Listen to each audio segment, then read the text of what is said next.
All right, guys, whenever you're ready to change up the game a little bit on your normal chest routine, we've all done dumbbell chest flies, okay? It's very standard in your routine.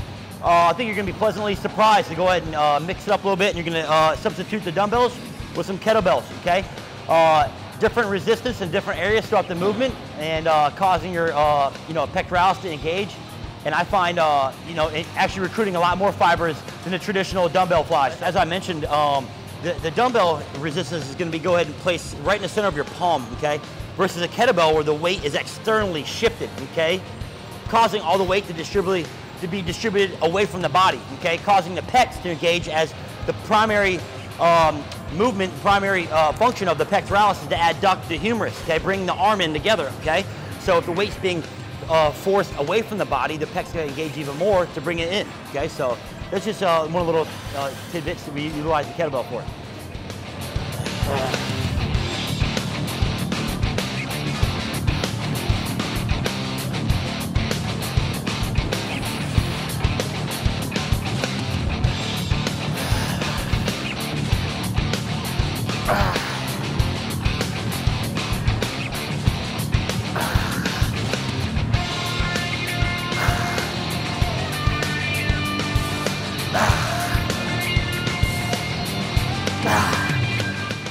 All right, guys, what a great way to change it up. You know, I've been doing traditional dumbbell flies for the last 20 years of training, man. So why not try to change it up a little bit? Add some kettlebells, provide some different, resistance throughout the strength curve and length tension relationship of the muscle, utilizing just the kettlebells, okay?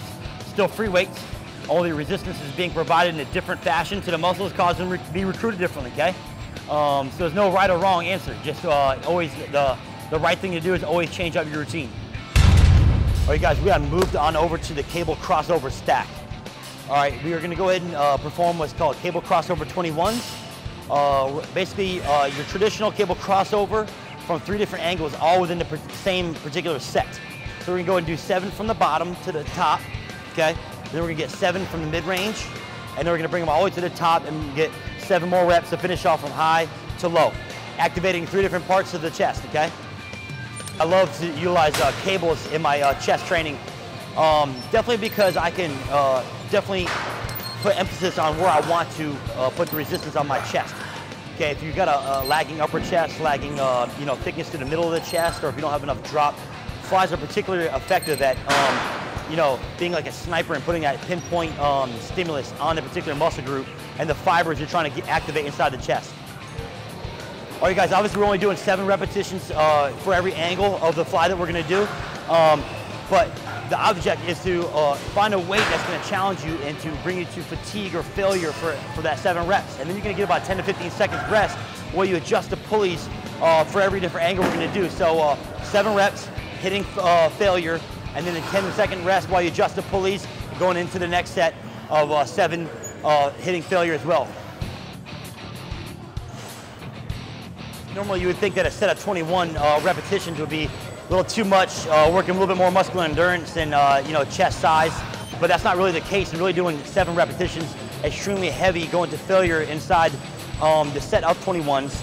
But basically, we're trying to achieve maximal fatigue for a particular band of fibers inside that. Now let's be honest, throughout the fly motion itself, we're engaging the entire pectoralis major, okay? But you're gonna really be precise on what areas of the pec we're trying to emphasize. So while we pre-exhaust, let's say the lower pecs, then we're gonna go into mid-range fly and get a little bit more of the fibers to the middle of the pec.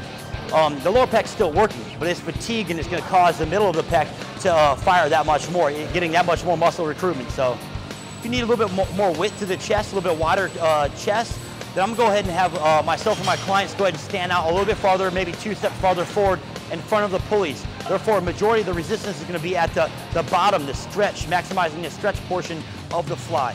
Now, if you need a little bit more thickness or a little bit more striations to the middle part of the chest, I'm going to go ahead and have my clients back up so they're almost parallel, almost in line with the pulleys themselves. So therefore, you're going to feel the most of the engagement and most of the resistance in the top part, the squeezing part of the movement. Therefore, engaging a lot more of the focus on the internal fibers of the chest where it attaches to the sternum. All right, guys, we're coming over to the dip station. All right, good old dips. great mass builder. Arnold swore up and down by his chest development was mainly due to dips, and I can't argue. I get a lot of great stimulus and a lot of great results from doing dips. Today we're just going to show you a little bit of a variation. We're going to really emphasize the leaning forward aspect, because when you need a little bit more of an upright position, you're going to emphasize engaging a lot more of your front deltoid and especially your triceps. So we're going to try to get you about a 45-degree bend. You can do this with a training partner. Today I'm utilizing the resistance band to go ahead and prop my feet up. It's not to really give me help throughout the reps, so to say. It's just more to properly align my body to emphasize the stress being put onto the pecs. So I'm gonna go ahead and kick it off here, and I want you guys to see how it goes. All right, guys, dips would be something I'd usually do probably halfway through my workout or even towards the end of the workout, just for the fact that it emphasizes a lot of shoulder as well, and I want to make sure your shoulder girdle and your rotator cuff, everything's extremely warmed up, as well as your pecs. If you don't have any problems like that, or you feel like you're really lagging in lower chest development, then this is maybe something that you want to start off your workout with. Just make sure you get a couple of good sets of some warm-up reps and stretch out pretty good. Stretch your pecs out before you would go ahead and initiate this exercise. Obviously, the natural progression for the first set with just body weight would be obviously to add resistance.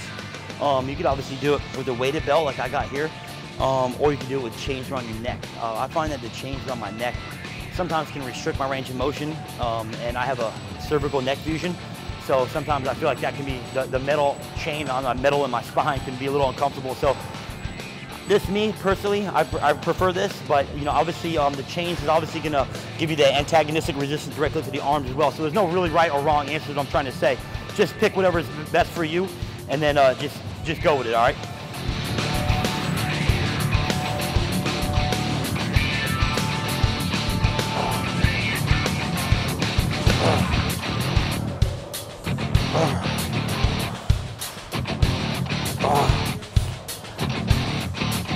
Another real quick detail is I'm only putting my feet up there. I'm not distributing a lot of my body weight onto that, okay?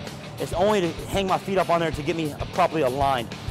I'm not, for any reason, utilizing it to give me help throughout the movement. I'm trying to keep all my weight distributed onto my hands, onto my arms.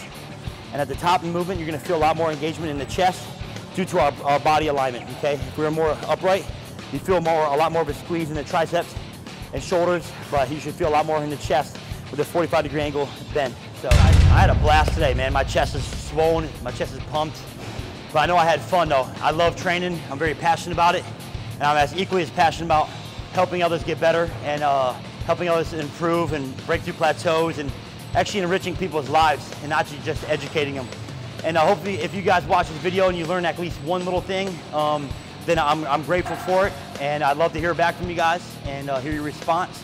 And this workout should typically take you no longer than an hour, if you're maintaining the proper cadence and tempo of everything. And throughout the workout, I sipped on some Carb Ion and some Amino Core and some glutamine as well. And then pre-workout, I had a mixture of some Razor 8 as well as Muscle Prime. And I tell you what, I feel amazing. I feel great. Had a great workout. I feel like I could keep going, but my muscles, I know, are pretty much shot at this point. So hope you guys enjoyed it, and thank you very much for watching, and hope to hear from you guys soon. Thank you. God bless.